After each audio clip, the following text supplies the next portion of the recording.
Hello, welcome to my channel. My name is Jessica, and today I have for you a mid-month reading update. So I have read 4 books so far in February. I think that I have read about 2,500 pages so far this month, and I've still got 2 weeks left, so hoping to be able to get to my 3,500 page goal. The first book that I read in February was The Way of Kings by Brandon Sanderson. I'm going to bring this thing in, but I'm probably not going to hold it up the whole time because it takes up, I feel like, the entire frame because it's so enormous. So I'll put it up here somewhere. So The Way of Kings, this is actually my second time reading The Way of Kings. The first time that I read it was in 2012, and this is my favorite part. I gave it 4 stars on Goodreads. I think I was like, oh, Sanderson, that's pretty good, but I feel like you could do better. I don't know. I don't know why I gave it 4 stars, but I gave it 4 stars. So when I reread it, I did up that to 5 stars because clearly this is a 5-star book. So The Way of Kings is book 1 of the Stormlight Archive. And the Stormlight Archive was the first kind of high fantasy series that I ever attempted to read. Back in 2012, a much younger version of me had not really found a lot of high fantasy that she could click with. I always had trouble empathizing with the characters. I always had trouble kind of getting into the world building because sometimes the world building was super, super intense. And that was just something that I found that I really struggled with.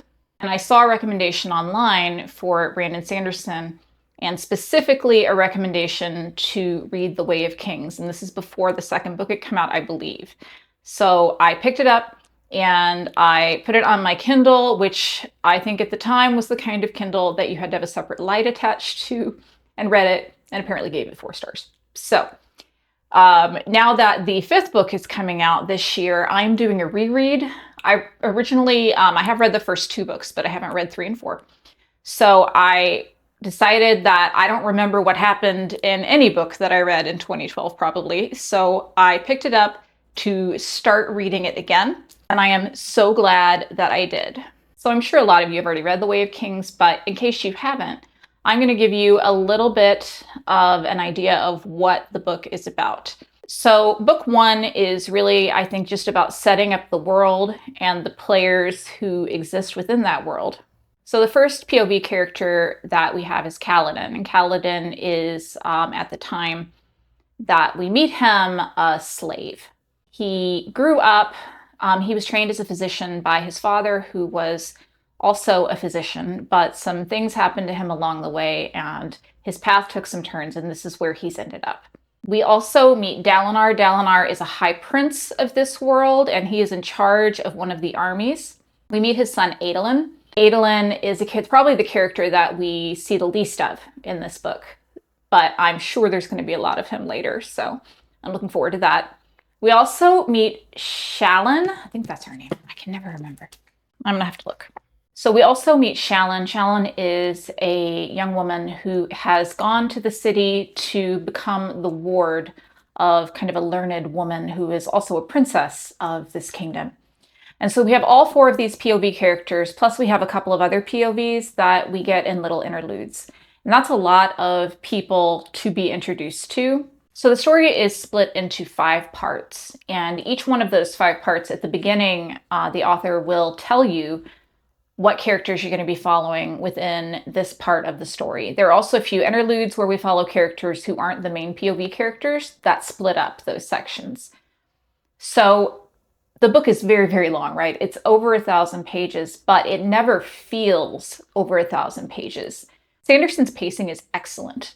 He does such a great job of giving you bits of the story and the background just a little bit at a time so that you never feel like bored or anxious or anything like that. I personally probably struggle a little bit or am intimidated by books that are this large, but I've never felt like it was taking too long for me to get through this book. So if you are somebody who maybe doesn't usually read really long books, I actually think this would be a pretty good one to start with. And controversial opinion, I think if you want to start with one of Sanderson's series, I would probably tell you to start with this one instead of Mistborn, because Mistborn I struggled with a little bit more in the beginning than I did with Stormlight Archive. So that's my first read of the month, and it was 5 stars. I never had any doubt it was going to be 5 stars. Obviously, it's going to be 5 stars, even though I gave it 4 stars when I read it the first time. 5-star book, loved every minute of it. It took me about 9 days to read the whole thing. I usually read like a little over 100 pages every day. So got through the whole thing in about 9 days, and I felt like that was pretty good, and I was totally satisfied with the experience. And I cannot wait to read the next volume, which I'm planning to do in April. So I also, in the first half of this month, read Emily Wilde and the Map of the Otherlands. This is the sequel to Emily Wilde's Encyclopedia of Fairies, which I read in December, and I think I gave 4 stars too. This book was a 5-star read for me. I know I sound like I'm really giving a lot of things 5 stars, but it was, so far it's been a fantastic reading month for me. I love this book. I thought it was better than the first book. Let me take a little step back and explain a little bit about what the book is about. So in this book, we are following Emily Wilde. She is a professor of kind of like the study of fairies at a university. And in the first book, she's writing an encyclopedia of fairies. And in this book, she's trying to map out fairylands. And Emily, I think in the first book, she was a little bit hard to love. She's very prickly. She struggles with meeting people. She's kind of the grumpy in a grumpy sunshine relationship with the male main character in this book. But I thought in this book, the author did a really great job of keeping all of those qualities of her personality, but also showing that she had grown. And I think just kind of making her super lovable. I just really loved her in this book. The male main character in the book is Wendell, and Wendell is another professor, and he is also a member of the Fae. He is, in fact, a king, and he would like to get back to his door, to his kingdom, and depose his stepmother, who has taken over the kingdom and is sitting on the throne unjustly. And until he can do that, he's been working as a professor and posing as a human. And in the last book, Emily found him out. So it's not really a spoiler, it's just what the book's about. In this book, they go on a trip to kind of try to find the door to get back into his kingdom. They take along 2 new characters. One of them is Emily's niece, who is a student at the university, and the other one is one of their colleagues. I really enjoyed both of the new characters. I thought they were great. I thought they added an outside perspective to Emily and Wendell's relationship that was very refreshing. You could kind of see them from other perspectives, especially their colleague. His name is Rose, and he does not trust Wendell in the slightest because he says you cannot trust the Fae. Wendell is very charming, but it was so interesting to see somebody have that perspective where they're saying, yeah, but also this guy, he's just maybe not somebody that you should want to date. So the plot line, I'm not going to spoil a lot of the plot line. They do go to a town in the mountains in Austria and investigate, to look for doors, look for a researcher who had been there years before them.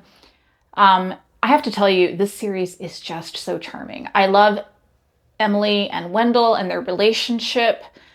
If you're somebody that's looking for a romantasy, but you're also looking for maybe something that has a little bit less spice in it, this would be a really good choice. These are pretty clean romances. Also, if you're looking for something with a main character who is not 18 years old, Emily is over 30. She is certainly not your typical fantasy main character. She's not going to be putting on a pretty dress and going to any balls. That's not her thing, and she is fantastic.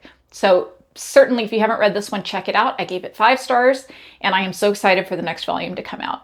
It's okay, buddy. It's okay. My cat is trying to interrupt the filming now. He's like, why are you talking to this camera? I don't understand what's happening. I also read a graphic novel this month for Valentine's Day, and the book that I read was called Lunar New Year Love Story.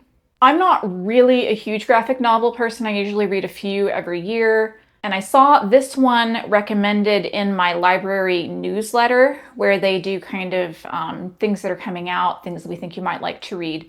So I put it on hold. I got it on Kindle and I read it on my phone, which is probably the way I usually read a graphic novel. And I thought it was just super charming. So in this book, we follow Valentina. And Valentina, ever since childhood, has always loved Valentine's Day more than anything. She loves to make valentines and paper hearts for people with little encouraging messages for them and give them out on Valentine's Day. It's just something that brings her great joy.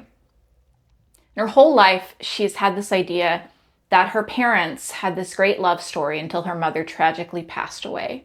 One day, she finds out that maybe things aren't the way that she has been taught, and she just completely swears off love altogether. Oh my gosh, I gotta move my legs. Move my legs. So we follow Valentina and her family from the time that she's a very young girl, but most of the book takes place when she's in high school. She gets invited to join a group of lion dancers that dance for the Lunar New Year. After she sees them dance one Lunar New Year, and one of them gives her a paper heart. So she decides to join this lion dancing troupe, which was really great and really interesting and not something that I knew a lot about before. And so she meets these two cousins who are both part of the lion dancing group, and she strikes up a relationship with one of them. But she is still guarding her heart very carefully. She's not going to give it away, right? Because she doesn't believe in true love. And obviously, we know that she's going to fall in love, in true love, before the end of the book. One thing I want to mention is that she does have an imaginary friend, which improbably is Saint Valentine. Saint Valentine, the Catholic saint, who doesn't really have a super cute and romantic story if you look up the actual story of Saint Valentine, which is made really clear within this book. So she has an imaginary friend named Saint Valentine, and at a certain point he starts telling her that she needs to give up her heart and lock it away forever because her family is cursed in love. I thought it was very clever. I loved the framing of the story with the imaginary friend. He was kind of scary. It was just really enjoyable. We also meet her grandmother, who is a delight.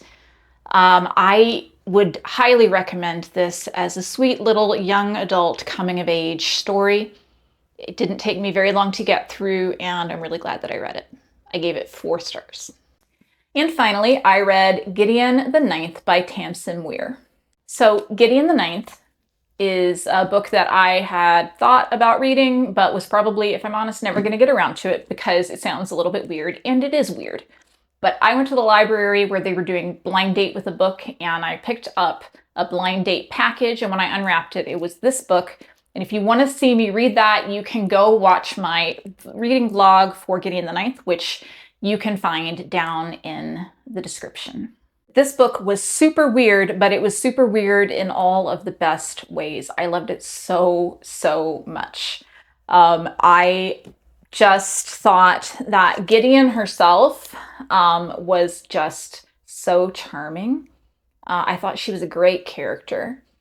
I loved the political intrigue in the book. I loved the trials that they went through. And I just thought that the world itself was set up so inventively and so creatively. And I just cannot wait to see what else the author is going to do within this world. And I definitely plan on continuing this series probably this year. I know there are 3 books out, and I believe that she's planning to come out with a 4th one. So I'm really looking forward to that. I gave this book 5 stars. Which means that so far this month, I have had 3 5-star reads and 1 4-star read. I looked at my spreadsheet that I keep, and it said my average rating was a 4.8, and I was like, that's a pretty good month. So I'm hoping I can keep that going, just keep the good vibes going into the rest of the month of February. I will link all of the books that I mentioned in this video down in the description.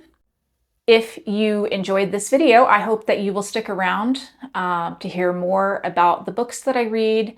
And I would love for you to tell me if you've read anything this month that you loved. Put it down in the comments. I hope that you all have a great week.